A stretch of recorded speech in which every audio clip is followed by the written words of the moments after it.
Estamos viviendo en una época súper rara. Hace un par de capítulos hablamos de cómo las marcas son cada vez más personas y cómo las personas también deberían ser cada vez más marcas.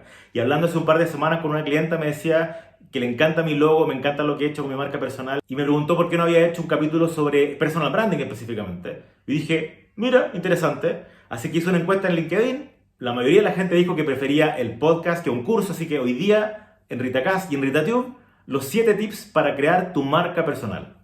Comenzamos.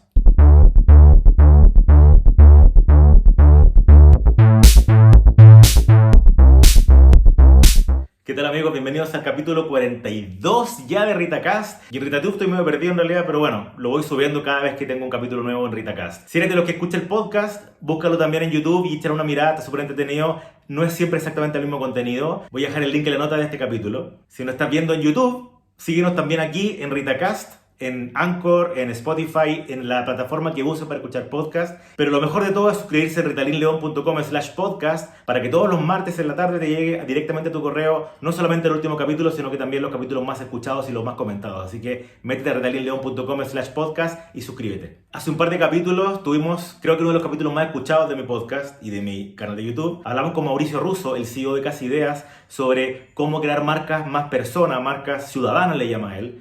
Y también hemos hablado muchas veces de cómo las marcas tienen que ser un poquito más personas, sobre todo con lo que está pasando en la pandemia, de marcas que tienen que ser más empáticas con la gente. Pero el mundo digital y la integración digital, que convengamos que significa que los medios ya no son un megáfono y los canales ya no son simplemente una forma de comunicar hacia el receptor, sino que es una conversación. En esa conversación, la gente también se ha convertido en canal, la gente también se ha convertido en una marca. Así como las marcas que tú conoces y sigues tienen su Twitter, su LinkedIn, su Instagram, sus tiendas, tú también tienes un ecosistema de marca. Tienes tu Twitter, tienes tu Spotify, tienes tu canal de YouTube, tienes tu canal también donde comentas cuando has viajado, por ejemplo, en TripAdvisor, y esa comunicación hoy día es muy valiosa. Cuando yo quiero buscar un buen restaurante, o meto en AliExpress a comprar un buen producto, o quiero viajar, ¿se acuerdan lo que era viajar? O quiero la normalidad, viajar a algún lugar, voy a meterme en TripAdvisor porque ahí está la opinión de verdad de la gente. Eso es muy valioso y lo hemos dicho en muchos capítulos. No hay ningún medio al que yo le creo más que a una persona. Eso quiere decir justamente que si tú eres una marca tienes que convertirte en una persona, pero si eres una persona hoy día también tienes mucho arrastre. Por algo las marcas siguen prefiriendo embajadores de marca. Y también lo hablamos en un capítulo anterior sobre los tipos de embajadores. Yo les comentaba que para mí el mejor embajador de marca es el embajador de marca natural, el microembajador que tiene 1000 o 2000 o 3000 seguidores máximo, o 4000 como yo, pero que es una persona a la que tú le crees porque no le pagan sumas millonarias, sino que simplemente le encanta el producto y se nota, y es verdad. De la misma manera en que un artista usa su marca para su beneficio o los embajadores de marca lo convirtieron ya en un negocio de verdad, tú también tienes que aprovecharlo para tu carrera y para tu negocio. Así que hoy día vamos a hablar de esos 5 pasos para sacarle el partido y para crear una marca personal consistente y relevante en la industria que sea que estés. Convengamos que la mayoría de la gente que me escucha trabaja en marketing, así que vamos a avanzar un par de pasos respecto a eso. Si no, como siempre, @Ritalin en Twitter y podemos conversar y te puedo echar una mano si es que no eres un comunicador como los que suelen escuchar este canal. La forma en que yo partí creando mi marca personal es justamente también una de las cosas que tiene mi marca personal.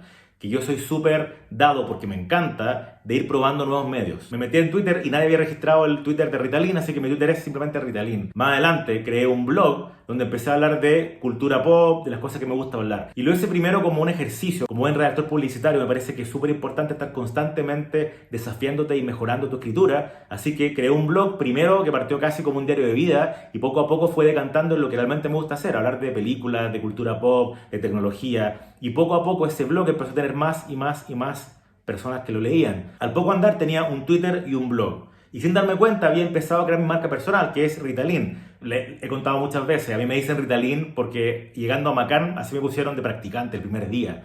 Porque soy súper acelerado, porque escribía en computador todo rápido, porque soy una persona que ustedes se dan cuenta súper hiperkinética. Y de ahí para adelante lo que empezó a pasar fue de manera natural. Lo hago porque me gusta, me encantaba escribir mi blog, lo hacía todos los días. Empecé a tener una masa súper grande de gente, casi 20.000 views al mes. En Twitter también llegué a tener casi 4.000 seguidores, pero además en un nicho súper específico que es el publicitario. Y una de las cosas fundamentales para crear tu marca personal es exactamente igual que cuando uno crea una campaña publicitaria. Primero es entender cuál es el sentido y cuál es el motivo de por qué la gente me seguiría a mí y por qué la gente va a leer lo que yo hago o va a escuchar lo que yo hago. El último capítulo de la temporada pasada hablamos de las 5 Cs, esas 5 dimensiones son exactamente las mismas que uno tiene que ver cuando está creando su marca personal. Entender cuáles son cada una de las dimensiones de tu marca. En el caso de la compañía, por ejemplo, ¿quién eres tú? ¿Cuál es tu Ikigai? Hemos hablado también en otros capítulos del Ikigai, esta cosa japonesa que es la conjunción entre lo que me gusta hacer, para lo que soy bueno, pero también lo que le aporta al mundo. En esa conjunción está lo que me hace especial. Luego hablar de la competencia, ¿cuál es tu nicho? ¿Son las pymes? ¿Cuál es el negocio en el que tú estás hoy día? Y ojo, como marca personal, tu negocio puede ser un director creativo, ser un profesional de marketing, ser un ingeniero comercial. Tienes que entender contra quiénes compites finalmente, contra quiénes compite tu marca personal. Tercero, fundamental, ¿cuál es tu consumidor? En mi caso, no es solamente la gente que me escucha, y de hecho tengo el primer capítulo de mi podcast que habla a la gente más chica, que son los tips de un director creativo para que tú encuentres pega. Ese nicho puede funcionar en algunos casos, pero claramente mi marca personal aboga a clientes, a posibles prospects que son gerentes de marketing, gerentes generales, emprendedores. Entonces es súper importante entender cómo es esa persona y perfilarla. La siguiente C de las 5 Cs es entender la cultura. O sea, ¿en qué mundo vives tú? Si eres un creativo, ¿cuáles son tus últimos premios? Si eres un abogado, no puedes andar con zapatillas, tienes una forma de vestirte como abogado, ¿cierto? ¿Cuál es la cultura que tiene tu carrera? La quinta C son las conexiones y tiene que ver con cuáles son esos medios o esas conexiones relevantes en tu industria. Tu Behance es más importante que un LinkedIn, estar en ciertas conversaciones, saber ciertos temas, ese es el quinto punto de las 5 Cs de este primer paso. Así que compañía, o sea tú, competencia, consumidor, cultura y conexiones. El segundo paso es definir el Consumer Portrait, o sea, el prototipo de la persona o de tu cliente o la persona que te va a contratar. Y ahí les sugiero que escuchen el capítulo 5 de la primera temporada del podcast, donde hablamos de marketing exitoso en la era digital y hablamos sobre el Consumer Portrait, cómo se genera, cómo se hace este prototipo de consumidor. En este caso, tan importante como entender sus motivaciones, es entender los medios que consumen. Que vamos a entender más adelante que una cosa es lo que dices, pero tan importante con qué dices es dónde lo dices. Entonces tienes que entender también cuáles son los medios que son realmente relevantes para tu consumidor. En este caso, por ejemplo, TikTok está empezando muy fuerte en los emprendedores, pero no en los gerentes de marketing. Entonces para mí, por lo menos ahora, no me funciona todavía estar en TikTok. Capaz que mañana sí. Entender el Consumer Portrait es entender las motivaciones, entender su background. Yo sé que el Consumer Portrait está distinto como la cantidad de personas que existen, pero hay un hilo común. En general los gerentes de marketing estudian ciertas cosas, en general los gerentes de marketing leen mucho en inglés, en general los gerentes de marketing X cosas. En tu carrera, en tu industria, tienes que entender cuál es esa persona, cuál es ese prototipo que te va a hacer entender también dónde debería estar más adelante. Pero este es el paso 2. Entender a tu Consumer Portrait, entender a quién le vas a hablar. Y no solamente a quién le vas a hablar, cuáles son las motivaciones. Y aquí para investigar, conversa con gente de tu target. Conversa con gerentes generales, conversa con gerentes de marketing, hazle preguntas por LinkedIn. Entiende cómo se mueven y sobre todo cómo toman las decisiones. En mi caso, cuando van a contratar una consultora o un charlista, cómo toman la decisión, la toma él, lo toma con un grupo más, lo toma un directorio. Entender la ruta de la compra también es súper importante, porque quizás esa persona va a ser la que te va a contactar, pero no la persona que toma la decisión. Hay que tener súper mapeado quién es tu verdadero consumidor, quién es tu comprador y quién es tu shopper, quién es el que te va a ir a buscar, pero también quién es realmente el que te va a comprar, que no es lo mismo. El cuarto paso es crear tu personaje literario. Y a diferencia cuando uno crea una red social o una estrategia de una marca, tu personaje literario eres literalmente tú. Pero obviamente sacándole punta, sacándole brillo, entender cuál es tu lado luminoso, qué es lo más entretenido de ti, lo más atractivo para que realmente la gente te siga. Porque hay personajes literarios que son bien odiosos, pero es su personaje. Acuérdense de Jorge González, que tiene un personaje súper pesado, pero en persona es un amor. O Álvaro Enrique, que también cultivaba ese personaje medio pesado. En nuestro caso, como comunicadores, obviamente no creo que sea buena idea tener un personaje pesado. Sí, medio puntudo puede ser, pero de nuevo, que tenga que ver con tu personaje real, con tu yo real. No lo hagas muy distinto a ti, no lo hagas un alter ego a los Superman y Clark Kent, porque de verdad que se va a notar. La gente busca honestidad. Así que nunca es bueno tener un personaje tan distinto a lo que eres realmente. Trata de ser tu yo mejorado, tu yo para televisión, tu yo para la foto. Yo, por ejemplo, soy súper acelerado para hablar, pero estando en un podcast o teniendo un canal de YouTube, tengo que empezar a hablar más lento. No siempre lo consigo, pero la mayoría de las veces trato de hacerlo. Sácale partido a lo mejor que tiene. Y ahí lo mejor, que lo que siempre sugiero, habla con tus mejores amigos, habla con tu pareja y que ellos te digan desde su punto de vista qué es lo que mejor tienes. Aquí también, por supuesto, tienes que entender cómo te ves mejor, qué colores usar mejor. O sea, literalmente, cómo te vas a preparar para la foto perfecta. Ese personaje que vas a crear, que no es muy distinto a ti, es tu personaje literario. Pero obviamente lo más importante del personaje literario es también entender de qué cosas habla ese personaje literario.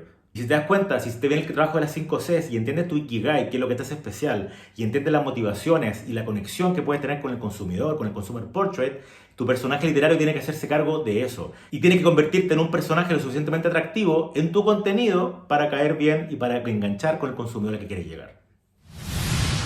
El quinto paso ya es literalmente construir tu branding y ser consistente con él. Y aquí muchos cometen errores de repente de tener un personaje literario pero que no usan siempre los mismos colores. Aquí es exactamente igual y hay que usar el mismo criterio de consistencia que una marca. Yo nunca he visto un aviso de Coca-Cola en azul, siempre rojo. Yo por lo menos uso la misma tipografía. Tengo un logo, por ejemplo, que uso para todos lados, como se habrán dado cuenta. Echen una mirada a lo que hago. Fíjense, por ejemplo, cómo está hecho mi canal de YouTube y se van a dar cuenta que es súper consistente en las portadas que uso, en los colores que uso, en la tipografía que uso. Lo mismo debería pasarte a ti y construir, así como una marca, porque eres una marca persona, en cada uno de los canales la misma estructura, el mismo discurso, la misma forma de hablar y sobre todo los colores y el branding finalmente. Que tengas un logo o no, creo que no es tan relevante, pero si estás en canales audiovisuales, sugiero que sí, que tengáis un logo, que tengas una tipografía, que tengas algo que te haga bien único. Y sobre todo aprendiendo del paso 1 de las 5C, si entendiste cuál es tu competencia, usar colores propios y usar colores únicos. O sea, si toda la competencia está en azul, tú tienes que ser rojo. Si toda la competencia está en colores pasteles, trata de hacer un color tumba distinto. Lo importante acá, como siempre, es llamar la atención y ser único y ser diferente. Esa es la gran razón de la marca. El sexto paso es definir tu ecosistema de marca. Y aquí es una cosa también súper personal. Si eres una persona que le gusta estar en redes sociales, que le gusta grabarse en video, tienes que empezar a definir respecto a lo que hace el consumidor que tú quieres llegar, cómo vas a llegar a él. Si esta persona está en LinkedIn, vas a hacer videos, vas a hacer textos, vas a meterte en sus conversaciones, vas a estar en YouTube, tiene sentido, vas a estar en Twitter, vas a estar en TikTok. Una vez que hiciste todo el trabajo previo, se vuelve súper lógico lo que tienes que hacer. Porque ya definiste cómo es tu consumidor y dónde está y qué le interesa. Ya definiste lo que te hace especial a ti, cuál es tu Ikigai. Y ya definiste cómo es tu personalidad de marca, cuál es tu branding.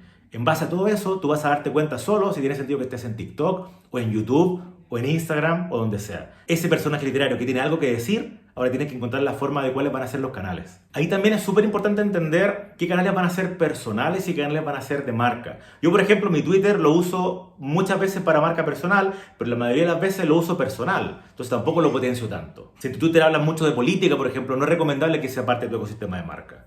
Yo, por ejemplo, tengo un canal de YouTube que lo tengo cerrado con los videos de mi familia, pero también tengo un canal de YouTube como este donde tengo el podcast, que están totalmente separados. Asimismo, tengo el canal ritalinleon.com, que es mi canal de marca personal, donde están los podcasts, donde están las digital pills que mando todos los viernes.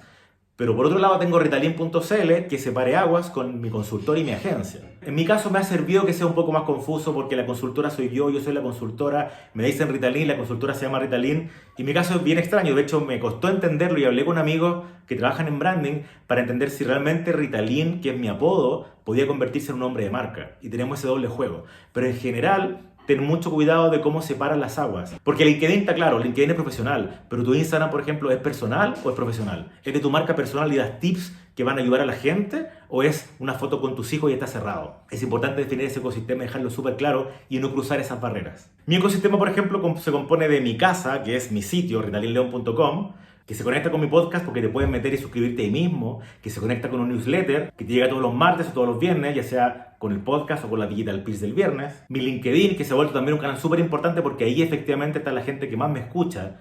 Entonces ahí yo pongo el podcast, pongo todas las cosas que me interesa que la gente vea. Y el inbound marketing, que es realmente tener una base de datos mía, y no por LinkedIn, ni por Facebook, ni por Twitter, sino que realmente los mails en mi base de datos llega a través de mi sitio, pero desde LinkedIn. O sea, tú te encuentras con mi contenido en LinkedIn, pinches y te vas al podcast, pero siempre te estoy llevando constantemente a ritalinleon.com para que ahí tú te inscribas y recibas el material. De vuelta, lo que yo estoy recibiendo es una base fresca. Si mañana LinkedIn no me deja ver más a la gente que me está siguiendo, como lo hizo Facebook en su momento, yo tengo mi base fuera de esa plataforma y es mía. Y puedo mandarle un correo directamente a la gente que me interesa. Y el séptimo paso es lo más importante de todo y es medir.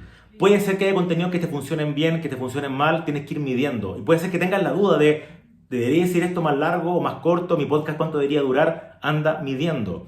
Yo siempre digo que es mucho más importante el Key Learning Indicator. Yo siempre he dicho que es mucho más importante el KLI que el KPI. El Key Learning Indicator que el Key Performance Indicator. O sea, aprender de cada cosa que estamos haciendo. Porque la comunidad que estás formando, tus seguidores, es una comunidad única, que no es igual a ninguna otra comunidad. Tienes que ir midiéndola. Nadie tiene una varita mágica para decir si es bueno o mal número 1000 suscriptores o 100 suscriptores o 20 suscriptores. Capaz que con 5 suscriptores tiene una tasa de conversión ridícula y te llaman 3 clientes. Todas estas plataformas, LinkedIn, Anchor, Spotify, tienen una plataforma de medición, donde yo puedo saber, por ejemplo, que en Guatemala me escuchan muchísimo, saludo para Guatemala, y en Colombia y en España también me están escuchando muchísimo. Pero que YouTube está yendo por un segmento más joven y más mujeres que hombres. Son datos que saco de ahí. Por ejemplo, este capítulo lo hice con una información que saqué de LinkedIn, porque hice una encuesta en LinkedIn preguntando qué preferían, un curso o un podcast. Hice este podcast. Así que eso es todo por hoy, amigos. Muchas gracias por haber estado aquí nuevamente. Y como siempre, recuerden suscribirse en el canal de YouTube si están aquí, o también en ritalinleon.com/podcast, donde todos los martes les va a llegar a su correo directamente el nuevo capítulo de cada semana. Hasta la próxima.